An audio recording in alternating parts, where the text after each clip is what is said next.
Today we're going to be talking about white space in web design and why it's so important. If you're just starting out in web design and you're finding that your layouts are a little frustrating, they're not quite clicking into gear even though you're doing most of the elements and components right, then white space could be your issue. Today we're going to run through what white space is, why it's important, and also how you can effectively adjust your layouts to get beautiful white space. There'll also be a couple of hacks later in this video that will be using some of the best designed websites available on the wide web. I'll explain how they integrate white space into their processes so you can beg, borrow and steal as much as you can until you get used to the flow yourself. So whether you're coming through a graphic design degree and you're used to working with white space in print media but want to adapt it across the web, or you're starting from scratch, hopefully this video will help you on your way. There's one added point as well. Today will be the first video I'm going to be using my trusty Apple Pencil plus an iPad Pro.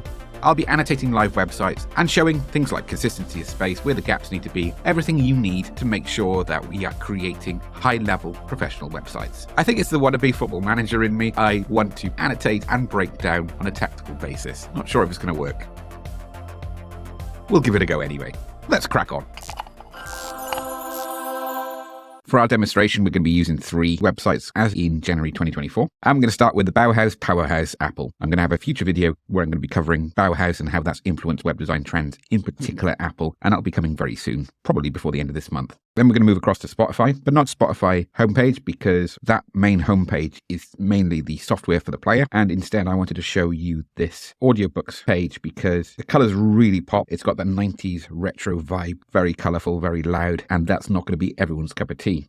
But I wanted to show how white space is important regardless of the design trend or theme that you're using. Finally, we've got Remarkable, which is the most traditional of the 3 layouts. We can see the traditional font and the burnt orange color scheme for our action colors in our website layout. We've got something that's similar to Apple, certainly closer to Apple than Spotify's layouts, but has a very safe traditional theme. Safe never means poor design. Poor design is poor design.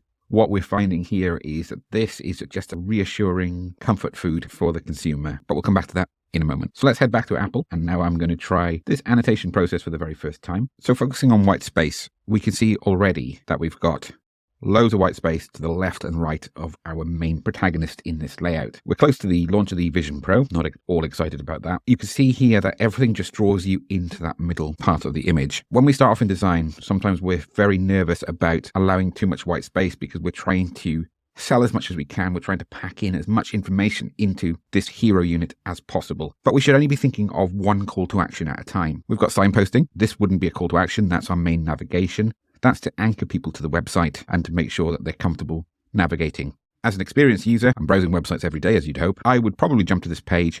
And unless this catches my eye, if that information isn't for me at this particular moment in time, I'm probably just going to jump straight to the menu and say if I want to buy a new iPad, MacBook, etc. So those will shout to me because I'm going to be either consciously or subconsciously looking for them. But that's not the idea of a hero unit. A hero unit is to draw focus to one main aspect. So I'll clear that, and a safer design approach would have been potentially to move our protagonist over to the right, and then we could have added in our content block on the left here. So this is an asymmetric design where we have obviously our person here. Apologies for the dodgy sketching. That is an approach I use regularly, especially when we're not working with perfect photography. Sometimes we're working with professional photography that the quality of the image is great, but it's not been taken specifically for the website. In fact, that's a very common thing because we might have photos from a previous photo shoot for one of our clients. We tend to work with small and medium-sized businesses. We're not working with Apple or the likes on a day-by-day basis. As, for example, here, the photo would have been taken specifically for the website header, or at very least, it would have had this application in mind. When we're designing websites every day, we need to find ways of adjusting. So this would have worked perfectly, and if we had a photo shoot on a white background, it really depends on kind of where the product is. So, for example, a full body shot would have been quite difficult in this layout because there wouldn't have been enough balance behind the text. We'll talk about one more thing as well, and that is the difference between macro and micro white space. So macro white space is all of this area around here. That's the gaps between all of your main components that make up your page. So there's little white space here, but then this section isn't really the focal point. If we're looking at our main product that's in our focus here, that's what we want to be drawn our eyes to. They've latched on to the fact that it's a headset, so that naturally draws you in. The fact that you can see her eyes through it both sells the product with the mixed reality approach, but also is making that eye contact straight away. From a white space perspective, we can see that there's minimum gaps between that. We haven't cropped the image in too far or too close to try and make it look bigger on the page, because if we do that, we're potentially sacrificing some of the detail. So this either then becomes closer to the main navigation and it starts to become cluttered, or we don't have the space for the text to overlap in this section here. As designers, we're constantly making those trade-offs, and that's what we need to decide is where we're going to use our white space. We can see if we were to break this down into our rule of thirds, we've got white space, nothing happening on the right, nothing happening on the left, and in that middle third of our layout, we can see where all of the action is taking place. And in fact, we could even say that it's happening in this section here. So you could say, like, the one thing I'm always a stickler for is consistent white space here and here. But because it's asymmetrical anyway, because there is no pattern to it, it doesn't really matter as long as there's breathable space at the bottom here and this Learn More link isn't too close to the edge. Another reason why you get away with it as well is that's just a text link as opposed to being in a button. If you imagine there's a button going around that Learn More section, that will start to look a little compact. That's what Apple probably would have done a few years ago, but this non-button link format has come back into fashion over the past few years. So let's just scroll down and have a look through. We can see, again, consistent use of white space, the gaps around this text here and again here. So even when we go into our signposting on a page, we've got content that's allowed to breathe. We have the motto, Spaceman Let It Breathe, for white space and how we train it. Everything from primary school, 7 or 8 year olds, right the way through to university graduates. We talk about Spaceman in terms of letting our design breathe. And so if we were to look at this one here, there's a lot going on this page, but the good thing is this section remains consistent. And then we've got blocks of content. The micro white space in between each of these elements is good, consistent. There's a gap between the two links as well. And again, another advantage of not going with buttons means that they are not clogging up that section of the site. And then we've got all this lovely white space, breathing space around it between the product and the information. But the use of different tones, different contrasts and colors means that our eye is split. We know that section versus that section. So we can see the differences between each of the main sections. That's really important. And it's a very deliberate ploy here to go with that Harlequin style where we've got dark, light, light, dark, offsetting each other. I dare say if we switch to mobile view, which I can't do very easily here now, we would have these stacked then in black, white format. So overall, we can just see here how effectively Apple uses white space throughout all of their designs. Whether you like the design, whether it takes enough risks for you is another matter. What we can't really debate is the quality of design in these layouts. Okay, jumping across to Spotify. We're not going to spend as much time on this one. I just wanted to give you an idea of how it works, and hopefully we don't get confused by the annotation that's already on as part of this design and what I'll be adding. This looks much neater, obviously. We can see the book stacked on the shelf, so it's a novel idea. The colors are bold. They take high risk. Again, if I was to show this to a number of our clients, it would be a hard sell because it would just be too out there and too bold. It is easier to go with bold options for well-known brands, but every now and again we get a client coming along who really likes this approach and wants us to take risks, and that's great. So if we were to look at here again, the gaps above and below, nice clear use of white space, and again the items on the shelves. If we had another book coming in here and another one coming in here, then it would all start to be cramped. We'd lose our breathing space. Our spaceman can no longer breathe, and we end up with it being a cluttered mess. And it's such a subtle difference, even between having this amount of space here, and if we were to just to shorten it up and move that in a tiny bit, that loss of white space even to that can make all the difference. There's plenty of breathing space on this. We've even got like the circular annotation and the arrow. So the arrow is great, as it's just a visual indicator that there's more to happen. Even when we're designing things like YouTube thumbnails, we're trying to use little visual hooks like this, like the arrow, to show that there's more and to guide the user. Unless the user is very stubborn, like I can be sometimes, or it's just I see an arrow and I don't want to look down there just because I want to be awkward. But most of the time, they work really well. Then we go into the rest of the layout. We can see really nice use of macro white space in between each of these elements. So if we were to look at the gaps between the elements are consistent. And again, even though there's a smaller gap between this image and the title, that's deliberate because that we could say is micro white space in between elements in a collection, and then the macro white space between each collection. So here, we've got the collection, which is this content here, this here, this here.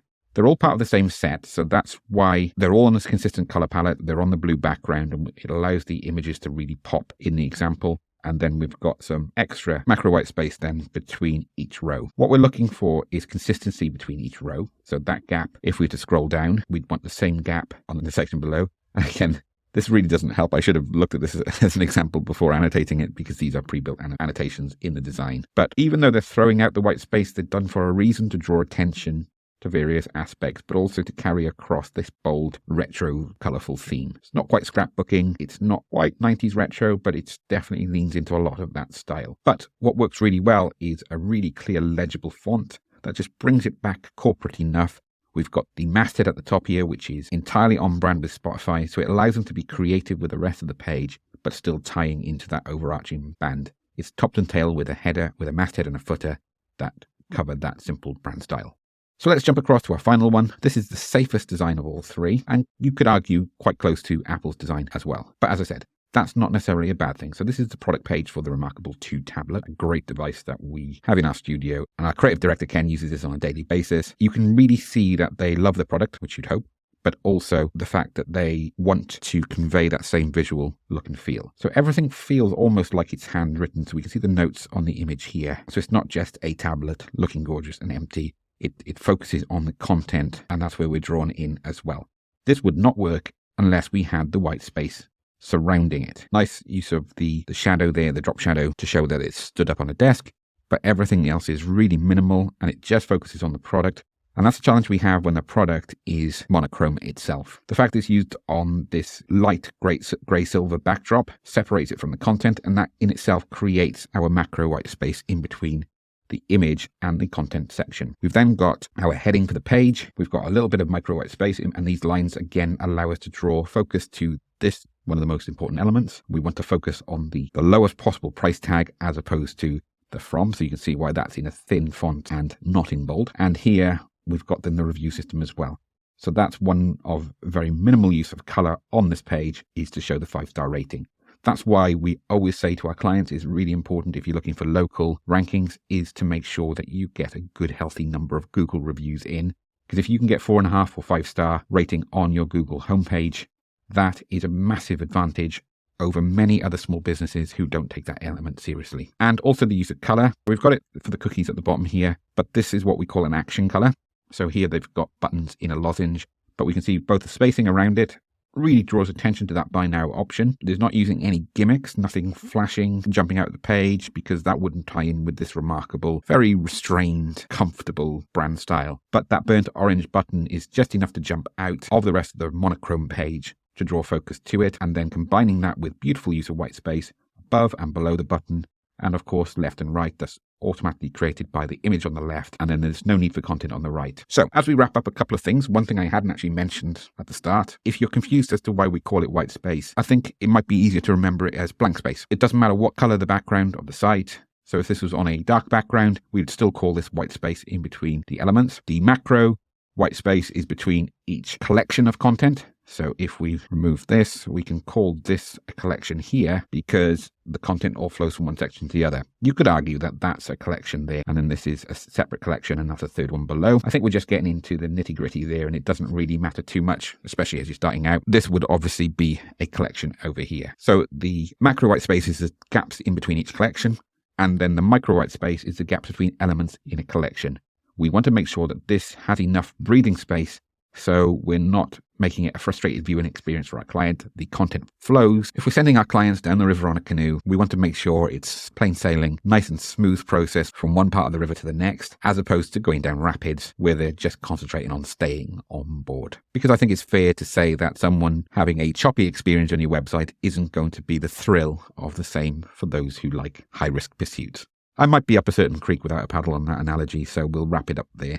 Hope this has helped you understand what white space is. I've thoroughly enjoyed this chapter and thoroughly enjoyed playing with my Apple Pencil. I've been looking for a reason to use it for a long time now. I'll be looking to create other web design theory examples over the coming weeks. If you haven't already, consider subscribing for more web design tips and tricks. I'll catch you next time. Cheers.